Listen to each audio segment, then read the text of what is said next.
Dhe Rovena, mirë se keni ardhur në Solo Intervista. Faleminderit për ftesën nga ana juaj. Atëherë, diçka për karrierën tuaj. Shkurtimisht kuptohet se është e gjatë. Është e gjatë. Atëherë, ka nisur që në pasionin e fëmijërisë së hershme, unë kam qenë në moshën 6 vjeç kur kam nisur me pjesën e kurseve të kërcimit. Kam qenë pjesë e ansamblit të lushnjës. Ndërsa studimet i kam ndjekur tek Akademia e Edukimit Fizik dhe Sporteve. Për arsye se paralelisht unë ndiqja edhe gjimnastikën artistike. Dhe në periudhën që duhet të nisja fakultetin, ishte pak ende tranzit, ishte një qeveri ende pa formuar mirë në 2000 ishin pas 97-ës, dhe prindërit kishin pak si shumë merak te pjesa e arteve dhe i dukesh pak më i mbledhur si fakultet pjesa e sporteve. Por sa po mbarova studimet e sportet, u riktheva në pasionin tim të parë dhe hapa këtë akademi kërcimi që jemi aktualisht. Disa nga sukseset e Dhima Dance Academy. Prandaj, siç e fola më parë, jam në të dyja kampe, dhe në gjimnastik dhe në ansambël. Në pjesën e gjimnastikës ne kemi qenë prej vitesh të federuar në Federatën e Gjimnastikës, kemi marrë pjesë në disa kompeticione në gjimnastikën e përgjithshme, kryesisht në Itali. Dhe së fundmi përpara 2 viteve, sepse vjet nuk patëm mundësi të shkonim, kemi qenë në top 500 nga 30 konkurrentë të shteteve të ndryshme dhe kemi marrë dhe çmimin Best Dance nga Santino Dhima, që është djalim pjesë e akademisë. Ndërsa në ansamblet të ndryshme, përpara se të shpallej kjo vallja e ngjallës si trashëgimi kulturore, ne kemi shfaqur në një konkurs në Durrës që bëhesh për grup moshat e vogla dhe kemi marrë çmimin Best Folk me videon pikërisht që ndodhet në YouTube me vallën e ngjallës. Pa llogaritu pastaj shumë çmime të tjera që t'jemi pak më modest, por këto që kanë qenë më pikantet. Po mirë, tash është ato që janë çmime që janë fitore, që janë suksese. Patjetër, neve kemi përfaqësuar Shqipërinë dhe normalisht kemi marrë disa çmime jashtë Shqipërisë.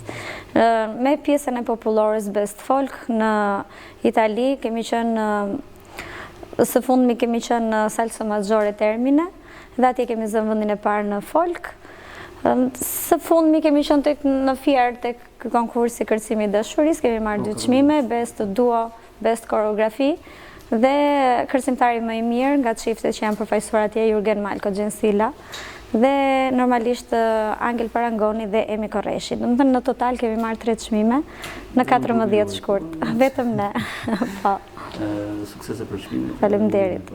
Faleminderit. Si e ndihmon një fëmijë dhe një të ri baleti, kërcimi dhe e akrobacitë të ndryshme që mund ofrohen. Si të gjitha sportet, mbi të gjitha e socializon. Tani është bërë një problem shumë i madh pjesa e teknologjisë, por nuk është vetëm pjesa e teknologjisë. Fëmijët kanë në këtë periudha kaq të vështira me teknologjinë, kanë humbur aftësi të bazë koordinative.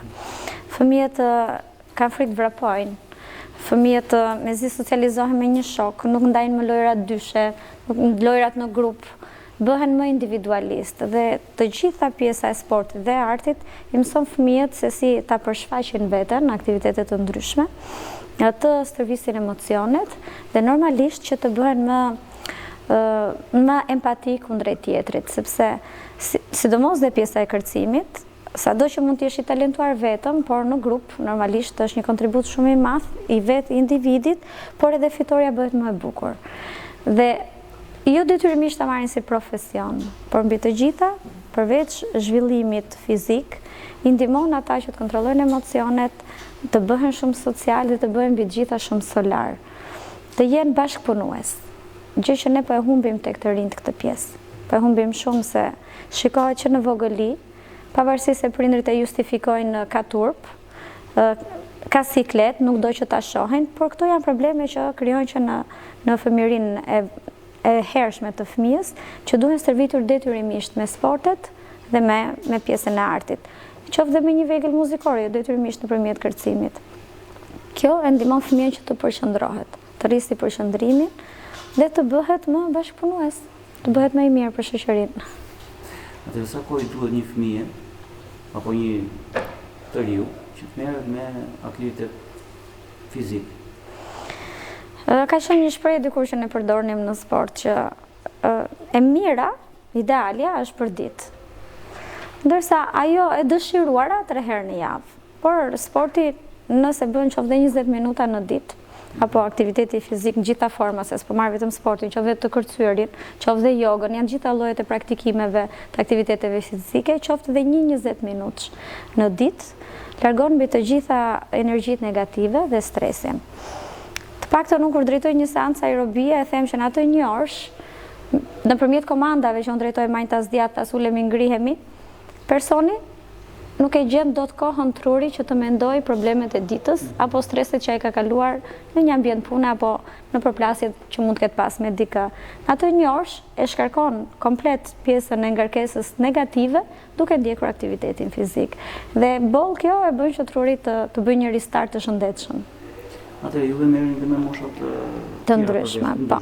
30, si ndani gruponi 30, 40 vjeç, 40 apo? Pjesa e aerobis, që është kryesisht për femra, që neve bëjmë brenda ambientit tonë, nuk është e përcaktuar me moshë, sepse trupi ka vetë një sistem frenimi, në bazë të aftësive, aq arrin të bëj. Ndërsa në pjesën e fëmijëve normalisht është ndarë me grup mosha. Ndërsa për të rriturit nuk është ndarë në grup mosha, sepse gjithsecili i ka aftësitë individuale dhe arrin të bëj ai sa ai mund të përballoj të bëj. Si mund të orientoni ju ta jo të rinj, po themi. Po. Moshat po themi 30 vjeç në edukimin fizik. Në sport. Kulturën sportive. Në pjesën e palestrës, normalisht ata fillimisht e kërkojnë vetë sepse duan, nuk është se shikojnë si parsor rënje në peshë. E shikojnë pikërisht atë që thash në largimin e stresit. E nisin si për të pasur 1 orë në kujdes ndaj vetes dhe pastaj bëhet si ajo kafeja e domosdoshme që e kuptojnë që fillojnë të ndjehen mirë si nga ana fizike, si nga ana mendore mbi të gjitha dhe ngarkohen me energji shumë të mira. Dhe bëhet pak pastaj si tërheqja zinxhir, efekti milingon që një thërret dikë tjetër që ndihet mirë dhe po gjeti dhe klimën e duhur nuk ndahen më. Është e domosdoshme për çdo. Sot do në thosh një sekret në lidhje me këto sukseset këto 3 fundit që dëgjuam sot se nuk i dihet gjithë. Cili është edhe psikolog, patjetër, është patjetër. Nëse nuk e ditur që të ngarkosh një emocion, nëse nuk e ditur të ndërtosh një fëmijë që të mendoj jo vetëm për veten, por edhe për mjedisin që e rrethon, të ndihmoj tjetrin në vështirësi, do të ndërpritesha pak tek ana profesionale se sa të tregoja një shembull konkretisht. Me grupin e fëmijëve të vegjël, në momentin e ndrimit në dhomë, unë nuk lejoj asnjëherë prindër. Por grup mosha që është më i madhe se ta ndihmon ata më të vegjëlit. Sepse kjo e bën që ato të ndërlidhen me njëri tjetrin në të gjitha stadiet e moshës. Dhe ata e kuptojnë që më i madhi duhet kujdesur për më të voglin, që këtu fillon pjesa e edukimit. Dhe po punuam të gjithë në grup, gjërat po vajten në sinkron, bëhet pastaj ai kërcimi shumë i bukur dhe i suksesshëm i skenës. Kështu është jeta e përditshme. Një person që mendon vetëm për veten mund të bëjë 2-3 hapa, por nuk e bën dot gjithë rrugën vetëm. Tash kam një pyetje për aktivitetin që keni me shërbimin që ofroni në Dasma. Po. Si funksionon kjo? Sa gjë e bukur që është ajo. Është një gjë e bukur, nuk e shikoj sepse njerëzit mund ta shikojnë nga ana financiare apo ekonomike. Të ruash traditën do të thotë që ti nuk harron kurrë se nga vjen. Dhe mua kjo gjë më ka pëlqyer që e kam nisur. E kam bërë për herë të parë në dasmën time përpara 20 viteve. Kur filloi që dasmat ishin më shumë moderne, merrnim shumë gjëra nga të huajt, ndërsa unë doja diçka shumë tradicionale, doja diçka që na përkiste ne. Dhe nuk e prisja që kjo gjë do filloj do pëlqesh nga miq dhe fillon ta kërkonin zinxhir. Pjesa e ansamblit në një dasëm është shumë e bukur sepse po ta vëmë re që shumica aktualisht dasmat kryesisht po i bëjnë ata që jetojnë jashtë dhe i merr malli për pjesën e Shqipërisë. Dhe ka një ritual dasmat tona që sado të bukura të jenë, kalojnë në një pjesë pak monotone dhe ardha e ansamblit pikërisht e zgjon dhe njëherë dasmën, vë në fokus çiftin dhe e gjithë situata merr ngjyra të tjera brenda dasmës, sepse radhën e ka ky, radhën e ka ai, vazhdon dasma nga fillimi në fund, ndërsa ardha e ansamblit sjell një bukuri që i bën gjithë bashk, si anën e krushcisë, si anën e vetëdasmorëve të dasmës. Është një moment shumë i bukur, kulminant dhe sjell gjëra shumë të bukura. Për mua është domosdoshme, nuk ka rëndësi nëse e bën një ansambël, por edhe vetë brënda një dasme, kur ruhen traditat, ai rituali marrjes së nuses, ajo kënga që i bëhet nuses apo hyrjes në shtëpinë e dhëndrit, janë bukuri që për mua nuk duhet të humbasin kurrë. Sado që neve shkojmë drejt gjërave moderne, por tradita është identitet. Atëherë, jemi në fund të bisedës. Në fakt, para se të thoni një mesazh për publikun, mendoj që të jepni një këshill për publikun, pastaj mesazhin.